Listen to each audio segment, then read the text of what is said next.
வணக்கம். தனலட்சுமி ராஜா, மதுரை. தெரிந்த கோயில் தெரியாத ரகசியம்.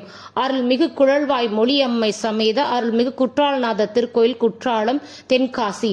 திருக்கூடாச்சாலம் என்ற பழமையான பெயருடன் பசுமை நிறைந்த மலைகளுடன் கூடிய அற்புதமான குற்றால அருவியின் அடிவாரத்தில் சுயம்பு லிங்கமாக விளங்கும் குற்றாலநாதர் என்ற திருநாமத்துடன் குழல்வாய் மொழி அம்மையுடன் தேவலோகமாகவும் அகஸ்தியர் பெருமானால் பிரதிஷ்டை செய்யப்பட்ட சக்தி பீடங்கள் ஒன்றான தரணி பீடம் எனப்படும் பராசக்தி பீடமானது மிகவும் சக்தி வாய்ந்த பீடமாக தமிழகத்தின் தென்முனையில் காணப்படுவதும், இங்கு பராசக்தி அரி அயன் அரண் மூவரையும் பயந்தாள் என்பதும், பராசக்தி சன்னதியில் தானுமாலைய பூந்தொட்டி இன்றும் ஆடிக்கொண்டிருக்கிறது என்பது தனிச்சிறப்பு. குறும்பலா மரத்தினை தலவிருஷமாக கொண்ட குற்றாலநாதர் திருக்கோயிலின் அமைப்பு எங்கும் காணப்படாத சங்குவடியில் அமைந்துள்ளது என்பது இத்தலத்தின் சிறப்பின் தனித்துவமாகும்.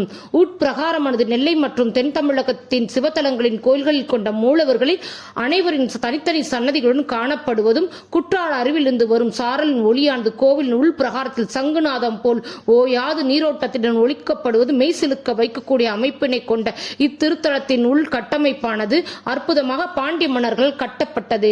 இத்திருத்தலத்தின் தலபுராணமானது கைலையில் மீனாட்சி சுந்தரேஸ்வர் திருக்கல்யாண வைபவத்தில் வடதிசை தாழ்ந்து தென் திசை உயர்ந்ததனால் அகஸ்தியர் தென் திசை பொதிகையில் வாழக்கடவா என ஆணையிட இறைவனாரின் திருக்கல்யாணம் திருநடத்தை காண வருந்தியவருடன் திருக்கூடமலையின் மகிமையை கூறி அங்கு விஷ்ணுவாகிய தம்மை சிவலிங்கமாக்கி மகுடகமாப்படி பூஜித்து வழிபட தம் கல்யாணம் மற்றும் திருநடத்தை காணலாம் என அனுப்பி வைக்க தென்பொதிகை வந்த அகஸ்தியர் விஷ்ணு பெருமானை வேதிந்திர மந்திரங்கள் விஷ்ணு பெருமானின் தலையில் கையை வைத்து சிவலிங்கமாக்கிய மூலவரை குற்றாலநாதராகும்.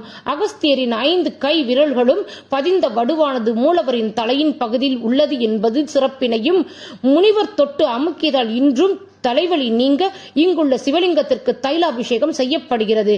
இங்கு விசேஷ தைலமான ஆகமப்படி தயாரிக்கப்பட்டு மகா சந்தனாதி தைலம் இக்கோயில் அலுவலகத்தில் விற்பனை செய்யப்படுகிறது. திருக்குற்றாலத்தின் உபக்கோயிலாகிய தனியாக விளங்கும் நடராஜ பெருமானாக சிவத்தாண்டவர்களில் கொண்ட பஞ்சசபைகள் மிகவும் பழமையானது சித்திர சபை. வேறு எந்த கோவிலும் இல்லாத ஒரே சிறப்பு இங்கு சித்திர ஓவிய வடியில் இறைவனை வழிபடும் ஒரே தலம். நடராஜ பெருமான் இங்கு ஆடிய தாண்டம் திரிபுரா தாண்டம் அல்லது திருத்தாண்டவம் எனவும், நடராஜர் சிவகாம சுந்தரியுடன் ஓவியமாக காட்சி அளிப்பது காண்போரை மெய்சிலுக்க வைக்கக்கூடிய கூடாரம் போன்ற கோயில் அமைப்பில் மேற்பிரகாரமானது செப்புத் தகடுகள் காணப்படும். பிரகாரத்தில் ஓவியங்களானது பிரம்ம தேவராலும் வியாச மகரிஷாலும் வரையப்பட்டது என்பதும், மூலிகளால் தத்ரூபமாக ஓவியங்களாக விசேஷமாக காணப்படுகிறது.